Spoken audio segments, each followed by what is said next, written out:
जिस दिन आपके सामने कोई समस्या न आए, आप यकीन कर सकते हैं कि आप गलत रास्ते पे चल रहे हैं। बात उस समय की है जब स्वामी विवेकानंद अपने लोकप्रिय शिकागो धर्म सम्मेलन के भाषण देने के बाद भारत वापस आ गए थे।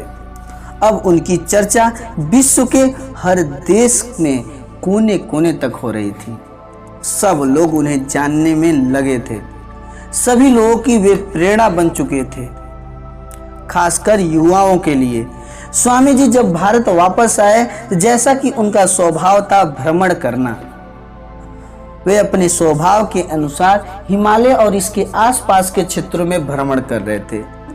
वे एक दिन भ्रमण करते करते नदी के किनारे पर जा पहुंचे।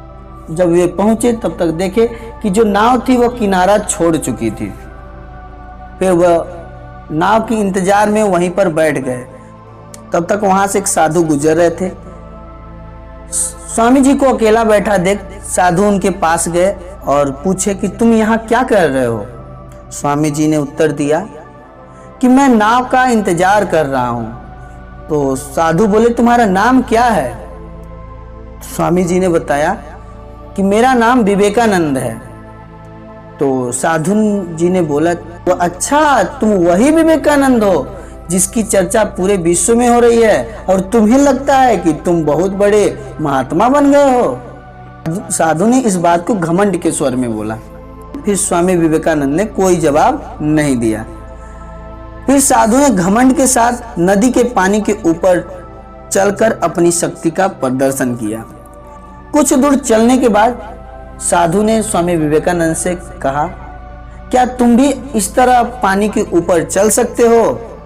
स्वामी जी ने बहुत ही आदर और विनम्रता के साथ हाथ जोड़कर साधु से कहा, इस बात में कोई शक नहीं कि आपके पास बहुत ही अद्भुत शक्ति है, लेकिन क्या आप मुझे यह बता सकते हैं कि आपको यह असाधारण शक्ति प्राप्त करने में कितना समय लगा? बहुत ही अभिमान के साथ साधु ने जवाब दिया, यह बहुत ही कठिन कार्य था। मैंने 20 सालों की कठिन तपस्या और साधना के बाद यह महान शक्ति प्राप्त की है। साधु का ये जो बताने का जो अंदाज था वह बहुत ही अहंकार भरा था। यह देखकर स्वामी जी बहुत ही शांत स्वर में बोले, आपने अपनी जिंदगी के 20 साल ऐसी विद्या क्यों सीखने में बर्बाद कर दिए जो काम एक नाव 5 मिनट में कर सकती है? आप ये 20 साल निर्धन बेसहारा गरीबों की सेवा करने में लगाते या अपने ज्ञान और शक्ति का प्रयोग देश और देशवासियों की प्रगति में लगा सकते थे, परंतु आपने अपने 20 साल सिर्फ 5 मिनट बचाने के लिए व्यर्थ कर दिए। ये कोई बुद्धिमानी नहीं है। साधु अब ये बात सुनकर कोई जवाब ही नहीं दे पाया और साधु सिर झुकाए खड़े रह गए और स्वामी जी नाव में बैठकर नदी के दूसरी पार चले गए। इस प्रकार हमें इस कहानी से यही शिक्षा मिलती है कि हमें ज्ञान और शक्ति का प्रयोग आवश्यक है।